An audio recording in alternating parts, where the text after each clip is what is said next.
But the one I always like to say to people, Peter Edward Rose, is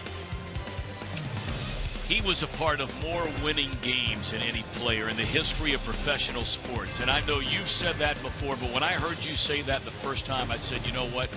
That's the way I'm introducing that guy from now on. That's the bottom line, isn't it? Tommy, the only reason you play sports is to win. I know there's a lot of speculation and controversy today about participation trophies. We don't have those in my house. You know, we're out here, and I guess being a professional baseball player for 24 years and manager for 5, you finally realize what it is. It's all about winning the game. Everybody listening to you and I talk right now, if they have nieces, nephews, sons, daughters, grandsons, granddaughters, if they go to a sporting event and they win, they're in a better mood on the way home. Yeah, they are. And if they're not, they shouldn't go.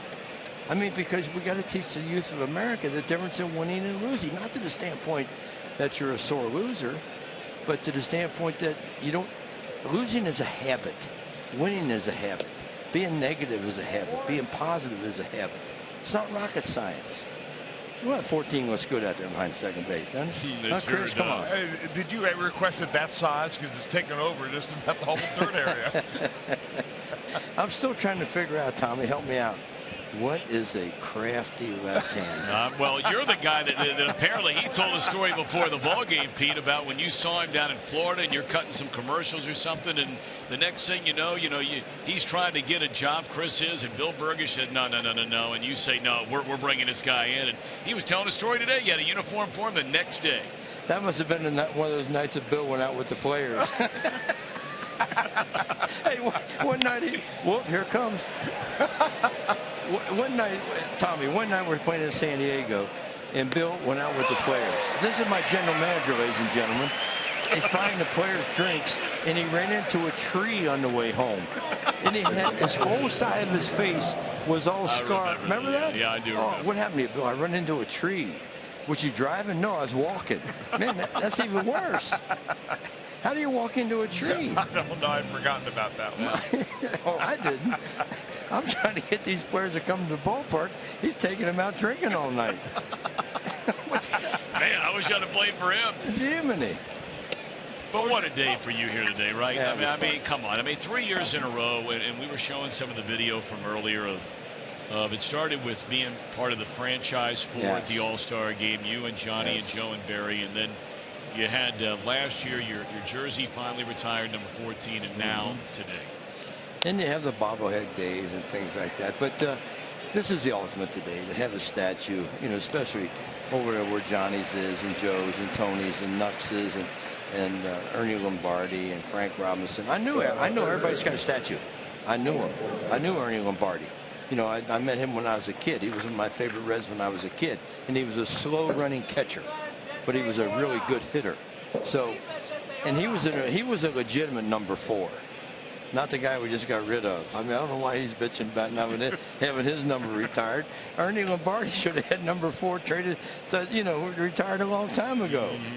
Talking about Brandon Phillips, of course. That's right. Who was a really good player, but, good luck to him in Atlanta. What was the buildup for this thing like for you, Pete? In the months ahead, you knew what was going to happen. Now you get closer and closer. What was it like for you? It probably wasn't that much different for me, Chrissy, because I've been through it before. As recent as retiring the number, going to the Reds Hall of Fame. I often ask people when I go to do banquets, of those 3, which would you rather prefer? What would you rather prefer? Your number retired, going to Reds Hall of Fame, or getting a statue? Statue. Tommy?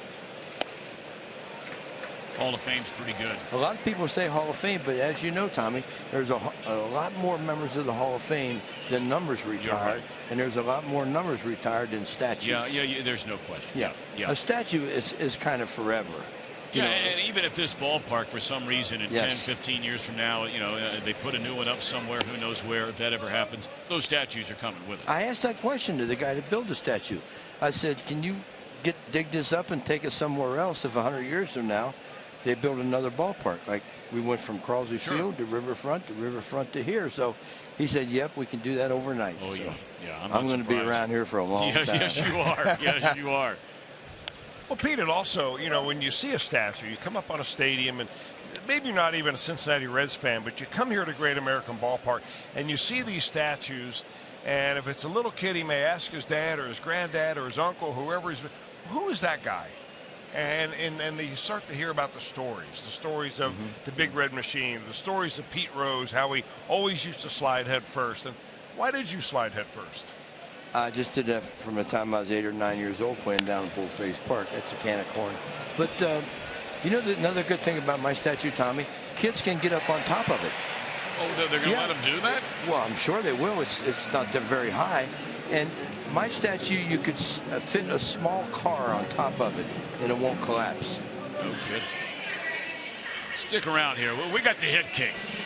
Pete Rose in the booth with us. Stick around. We're back in a minute.